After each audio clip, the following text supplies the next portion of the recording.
सभ्यता और संस्कार। देवधर, देव यानी देवता, धर यानी धरा, धरातल, धरातल पर पैर रखकर भारतीय समाज को एक सही सीख और सही मार्गदर्शन देने वाले ऐसे देवधर हमारे बीच मौजूद हैं। भारत में कौन नहीं उनको जानता है। आइए देखिए उनकी विनम्रता। आज यहाँ आए हुए हैं, सबसे पहले उन्होंने गौ माता को खाना खिला, उनका चारा खिला करके आगे की बात अपने साथ रखेंगे। अरे भैया खा ले।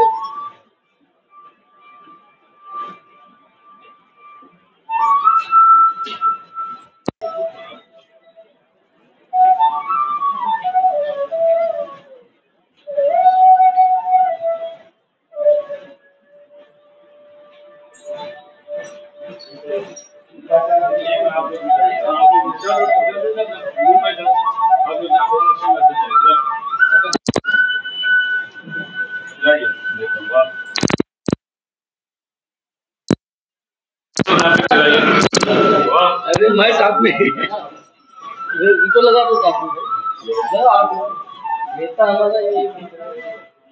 सर, आप अपने बिजी शेड्यूल में आप इतना समय निकाल कैसे पाते? ये प्रेम और ये कैसे आपके मन में आता है? ये तो हमारा कर्तव्य है। गैया को जो गोग्रास हम कहते हैं, गोग्रास खिलाने जैसा दूसरा कोई पुण्य नहीं हो सकता। और आज मुझे बहुत गर्व की अनुभूति हो रही है कि जिस मुसलमान समाज के बारे में कहा जाता है कि वो गाय का मांस खाने वाला है, उस जगह पर मैं यहाँ पर कुछ हमारे मौलवियों के साथ हूँ, मुस्लिम समाज के ऐसे लोगों के साथ हूँ जो गाय को खाने पर विश्वास नहीं रखते हैं, गाय को खिलाने पर विश्वास रखते हैं। और हमारे देश को ऐसे मुसलमानों की जरूरत है, ऐसा मेरा मानना है। और ये तो बहुत बड़ा पुण्य का काम है, तो पुण्य का काम तो हमने करना ही चाहिए। हिंदुस्तानी होने के नाते, हिंदू होने के नाते गाय के अंदर हम मानते हैं कि इसमें देवताओं का वास है, करोड़ों देवताओं का वास है। सर, आपकी शुभ हाथों से आज गौ माता को चारा खिलाया गया। काफी मुसलमान भाई आपके साथ हैं। अलग अलग धारणाएं, गलत धारणाएं लोग इनके बारे में बोलते हैं। आज आपको इनके बीच देखकर आप अपनी तरफ से इनको क्या मैसेज देना चाहेंगे और पूरे भारतवासियों को क्या मैसेज देना चाहेंगे? नहीं, मैं एक ही बात कहना चाहूंगा कि ये देश सभी का है और इस देश पर सभी ने प्रेम करना चाहिए। ये भारत माता है, भारत माता के हम सभी बच्चे हैं। तो जब एक माँ के बच्चे हैं तब हम सब आपस में भाई भाई हैं। अगर कोई भारत में रहकर दूसरे देश के बारे में सोचेगा और दूसरे देश के बारे में प्रेम रखेगा और अपने देश से नफरत करेगा तो खुद इस्लाम को भी वो मान्य नहीं है, मंजूर नहीं है। क्योंकि मुसलमान वो होता है जो सर से पैर तक ईमानदार होता है, जो मुसल्लम ईमान होता है वो मुसलमान होता है। तो भारत में रहकर पाकिस्तान के गुण गाने वाला ये मुसलमान कैसे हो सकता है? मेरी दृष्टि से वो काफिर है। और जो भारत पर प्रेम करेगा, भारतवासियों पर प्रेम करेगा, भारतीय संस्कृति, भारतीय परंपरा, भारतीय पर्व, भारतीय जो हमारे महापुरुष है उनको अपना मानेगा, वो वास्तविक में मुसलमान है। और ऐसे मुसलमान मोदी को चाहते हैं। मोदी जी ने सबका साथ सबका विकास कहा, ये तो हिंदुत्व कहता है। सर्वेपि सुखिनः सन्तु सर्वे सन्तु निरामयाः, ये महाराष्ट्र है। महाराष्ट्र की भूमि पर संत ज्ञानेश्वर जी ने कहा है, दुरितांसे तिमिर जावो विश्व स्वधर्म सूर्य पाहो, जोजे वांछिल तोते लाहो प्राणी जात। मतलब जिसको जो चाहिए वो मिले, रास्ते पर चलने वाली चींटी भी भूखी न रहे, ये संत ज्ञानेश्वर बताते हैं। विश्व स्वधर्म सूर्य पाहो का मतलब क्या है? सबको अपने अपने भगवान का सत्य पता चले, धर्म सत्य है। तो भारत ने हमेशा सबकी बात की है, किसी विशिष्ट की बात नहीं की है। और ये असली भारत को बताने का काम मोदी जी कर रहे हैं। इन्होंने दुनिया को बताया है और इसलिए वसुधैव कुटुंबकम का जो हमारा नारा है वो मोदी जी ने G20 में दुनिया को दिखाया कि the whole world is one family, one earth, one family, one future. हम सारे दुनिया के लोगों का एक ही फ्यूचर है। एक देश दूसरे के ऊपर एटम बॉम्ब डाल देगा तो पूरी दुनिया नष्ट हो जाएगी। तो इसलिए एक चाइना जैसे दुष्ट देश ने कोरोना निकाला और सारी दुनिया तबाही की ओर बढ़ी। तो दुनिया एक है, ये हम सबको समझना चाहिए कि हम करेंगे तो कुछ अलग है, ऐसा नहीं है। और इसलिए ये भारतीय चिंतन है। और इस भारतीय चिंतन में देखिए, भारतीय जनता पार्टी को जब पहली बार मौका मिला इस देश का राष्ट्रपति चुनने का, तो डॉक्टर एपीजे अब्दुल कलाम को तो हमने ही राष्ट्रपति बनाया था ना। और ये जो हमारे ऊपर इल्जाम लगा रहे हैं कि हम मुसलमानों के खिलाफ है, तो कितने झूठ है। हमने तो डॉक्टर एपीजे अब्दुल कलाम जैसे महान वैज्ञानिक और बड़े हृदय के, एक अत्यंत कोमल हृदय के, एक दूरदृष्टा व्यक्ति को हमने इस देश का राष्ट्रपति बनाया। दूसरे बार जब हमें मौका मिला, तब उत्तर प्रदेश के देहात से, गरीब घर से आए हुए दलित के बेटे को हमने राष्ट्रपति बनाया। तीसरे बार जब हमें मौका मिला, तब हमने ओडिशा की एक आदिवासी बहना जो शिक्षिका थी और समाज सेवी थी, अपने पति के गुजर जाने के बाद, 2 बेटों के गुजर जाने के बाद समाज सेवा का व्रत नहीं छोड़ा, दलित और आदिवासी बहनों के लिए स्कूल चालू किया था, वो स्कूल चला रही थी।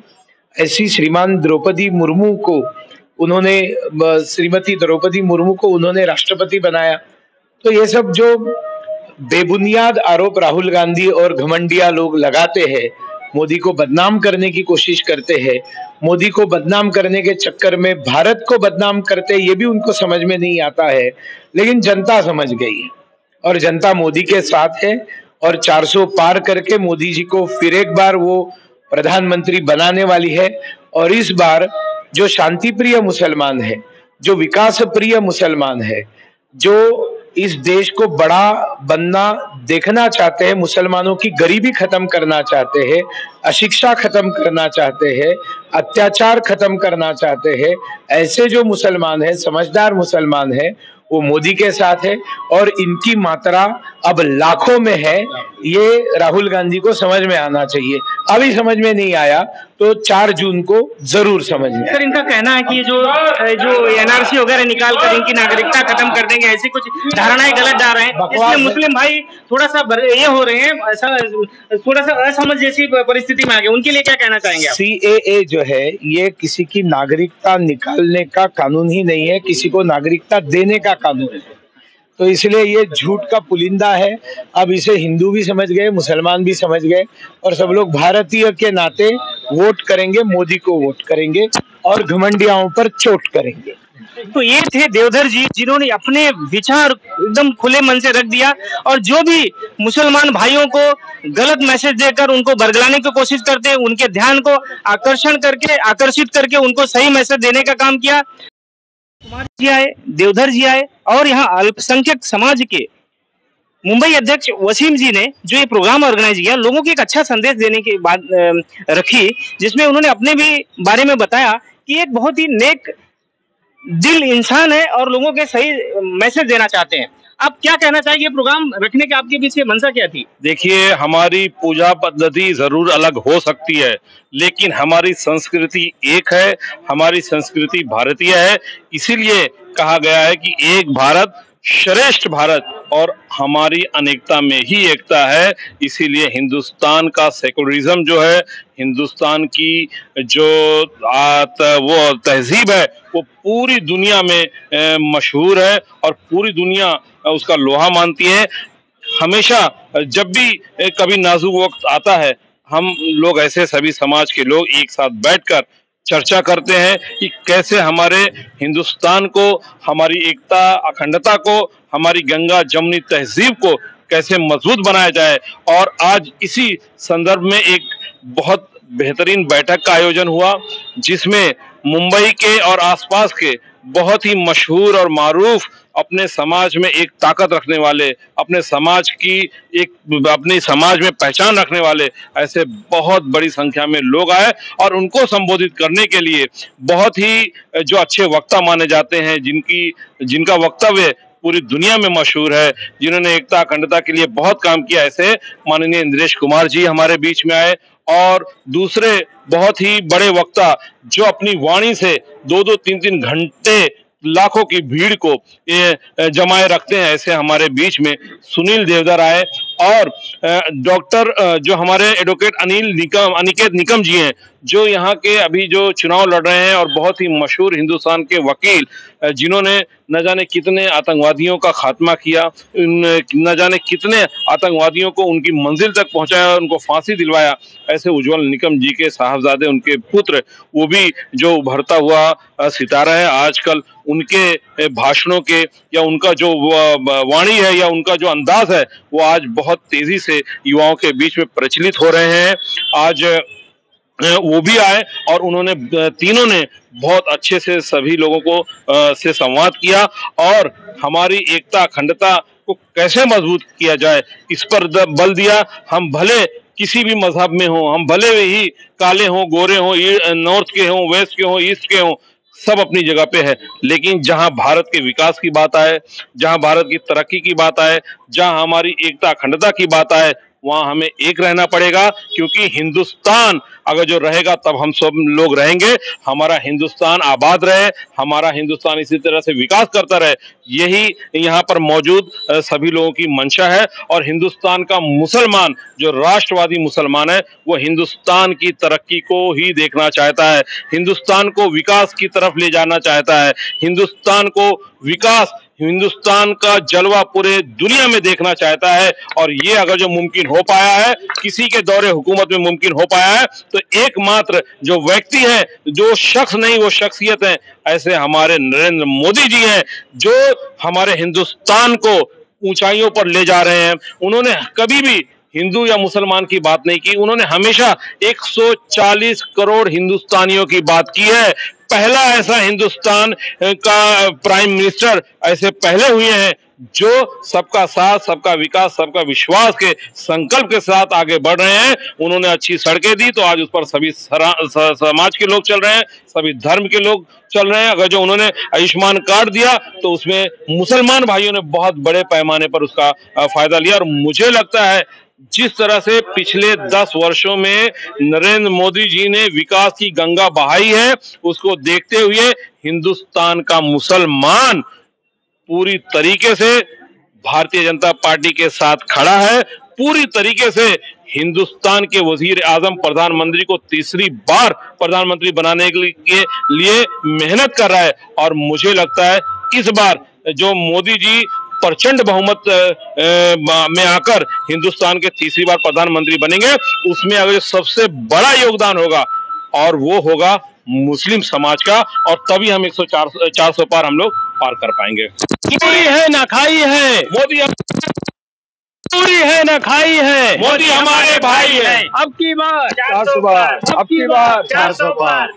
तो ये थे हमारे यहाँ के मुसलमान भाई जो अब की बार 400 पार का नारा और अब की बार फिर मोदी सरकार का नारा दिए, और यहाँ के भाइयों में एक बहुत ही एक भारत श्रेष्ठ भारत का नारा दिया है। हाँ जनाब, हम लोग ये चाहते हैं कि फिर तीसरी बार माननीय प्रधानमंत्री मोदी जी फिर से प्रधानमंत्री बनेंगे। ना दूरी है ना खाई है, मोदी हमारे भाई हैं। ना दूरी है ना खाई है, मोदी हमारे भाई है। अब की बार 400 पार, फिर से प्रधानमंत्री बनाएंगे हम लोग, हमारा यही संकल्प है। हम लोग पूरा वादा करके पूरे जितने भी मुसलमान भाई हैं सब लोग पूरा एक तरफ पूरा खड़ा हुए हैं, बीजेपी के साथ हैं और रहेंगे। अब की बार 400 पार, हमारा यही नारा है। तो ये थे हमारे यहाँ के इस क्षेत्र के मुस्लिम भाई जिन्होंने न दूरी है न खाई है, मोदी हमारा भाई है ऐसा नारा दिया, और उनको फिर एक बार प्रधानमंत्री बनाने की प्रक्रिया में अपने आप को लगा चुके हैं। आज हम आ चुके हैं साकीनाका के चांदोली विधानसभा के इस क्षेत्र में। आज यहाँ पर राष्ट्रीय स्वयंसेवक के ऐसे शख्सियत हमारे बीच में मौजूद है, श्री इंद्रेश कुमार जी। आइए हम उनसे जानना चाहते हैं यहाँ के कुछ पब्लिक को उन्होंने क्या संदेश दिया। सर, आज आपने जो यहाँ की चांदोली जनता की है और जो भी आपने मार्गदर्शन और संदेश दिया, ये जो शक्ति और प्रेरणा अनिकेत भाई को लीजिए। ऐसा है कि आज मजहब इस्लाम को मानने वाला परंतु वतन से हिंदुस्तानी इन मुसलमानों का गेट टुगेदर, बड़े अच्छे प्रकार के मुंबई के शख्सियत लोग आए थे और इसमें अन्य धर्मों से भी कुछ लोग आए हुए। मैं हरिकेश जायसवाल, कैमरामैन करण दास के साथ, चांदीवली, मुंबई।